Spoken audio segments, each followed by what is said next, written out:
ladies and gentlemen, and welcome to week 2 of our prep football picks here at the Southern Illinoisan. I am Pete Spittler alongside Scott Meese and Les Winkler. And before we get into the games here, just briefly, Les, a little bit of an interesting week last week. Alvarado Trico won, and some other close games. And just what were your overall thoughts and analysis in last week?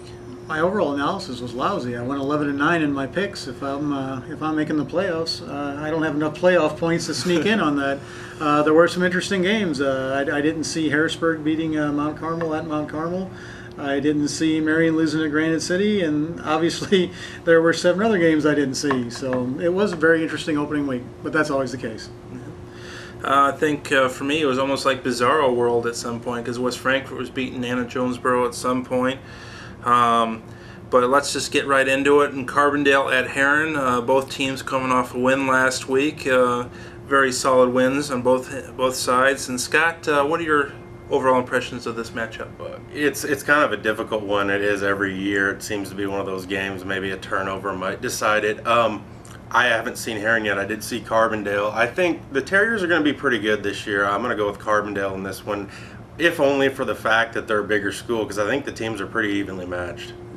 I would have to agree. I did see Heron last week, and Heron beat a Bethalto team that came out throwing the ball, had a lot of success with it. I believe they had 255 yards through the air. And Carbondale's got a pretty good quarterback, and I think they can really have a lot of success against Heron. And I just like Carbondale this matchup. I'll cast a dissenting vote and probably go down in flames again this week, but I'm going to go with Heron simply because the Tigers at home. They've got a good program. It's just tough to win there, and I'm still Cardinals have to put together 2 or 3 more wins for me to be convinced. Let's move along to the Black Diamond. We have Chester at Cesar Valera, Waltonville, Woodlawn. Both teams lost last week. Both teams were a little banged up. And this is a game that I don't know if you can exactly call it a must-win at this early point in the season, but considering the way the Diamond is, it's got to be. If you have a chance to win the conference, you're going to have to win this game. And Scott, let's just start with you. It's a big game. Who do you see winning it? I think, again, this is a toss-up. It's hard to tell with Vienna Goreville's big win at Chester. It's hard to say, is Chester down this year, or is that just a bad game by them? Difficult to say. I'm going to go with Chester in a rebound game. Not real confident in it. This one could go either way, but I'll take Chester. And that's the thing when you have 2 teams that kind of been beaten up. Cesar lost 2 players in last week. Same thing with Chester. But at the same point, given the fact that Chester has a lot of tradition, they play a physical brand of football, and I just think that it could be a good rebound game for them. And sometimes it takes a loss to kind of make you stand straight up and pay attention. So I'll go with Chester in this one. I'm 0 for 2. I'm going to pick Cesar Valera. You're right. This is a must-win if you're going to win the conference. Whoever loses this is going to be really behind the 8 ball. Unless Johnson City discontinues their football. Exactly. But you're still going to be in the playoff hunt. Cesar Valera will have 2 of the tougher teams in the conference out of the way. They're at home. I think they're a pretty solid team. It is a toss-up game. I'm going to go with Cesar. Like Scott, I am totally uncomfortable with my pick, but I've got to choose somebody, so I'm going with Cesar. We'll go to a little bit of a cross-conference battle here between Anna Jonesboro and Murfreesboro, and kind of looking a little bit at the scores last week, wondering what AJ's like, because like I said, West Frankfort was beating them at one point last week, and Murfreesboro, new coach, and definitely doing a couple of different things, and I just. It's hard for me to pick against Anna Jonesboro in this contest, and I go with AJ in this one. How about you, Scott? I'll go with AJ. It's hard to say on them, too. Obviously, West Frankfort played them fairly close for a while over there.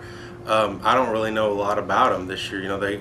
They've got Brady Wright at quarterback. He's a big kid, strong arm, but other than that, and Murfreesboro, they kind of were able to hang around with Carbondale, but people see a 10-point score. The game wasn't really that close. It was never really in doubt.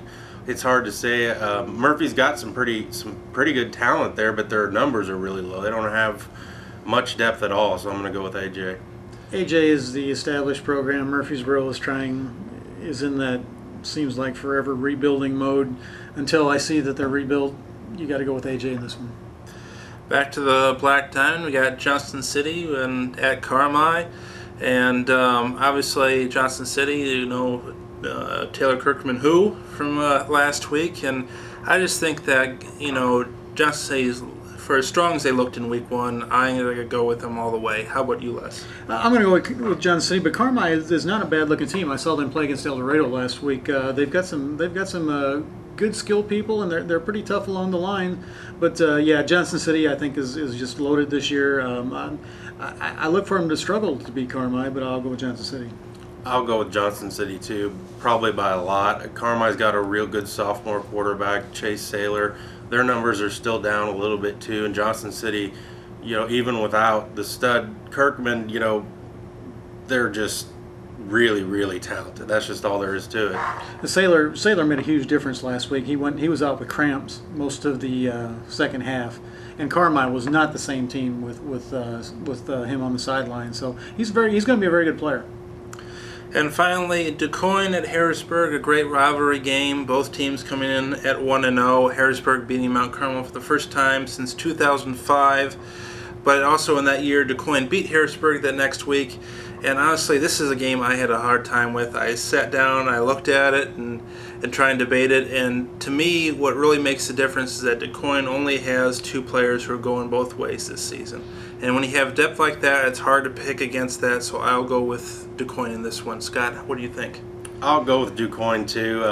This is just about as big a toss-up as you can get again. I mean, a lot of these games this week are just difficult. Harrisburg, are they as good as what they proved, against Mount Carmel, beating them on the road? We'll see. I mean, if they can beat Mount Carmel on the road and then take DuQuoin in week 2, I mean, people really have to become big believers in Harrisburg.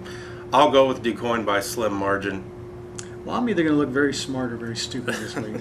I'm going with Harrisburg. It's a difficult thing to say. It's difficult. They had the big win on the road. Do they maintain that momentum, or do they have a letdown this week? DuQuoin romped over Highland. I'm not sure how good Highland is. A new coach, rebuilding year. It's at Harrisburg. Just on the strength of what they did last week, I'll go with the Bulldogs. Excellent. Well, that concludes our picks for this week. Be sure to check back again next week to see if Les is a hero or a goat. So from all of us at the Southern Illinoisan, thank you for watching.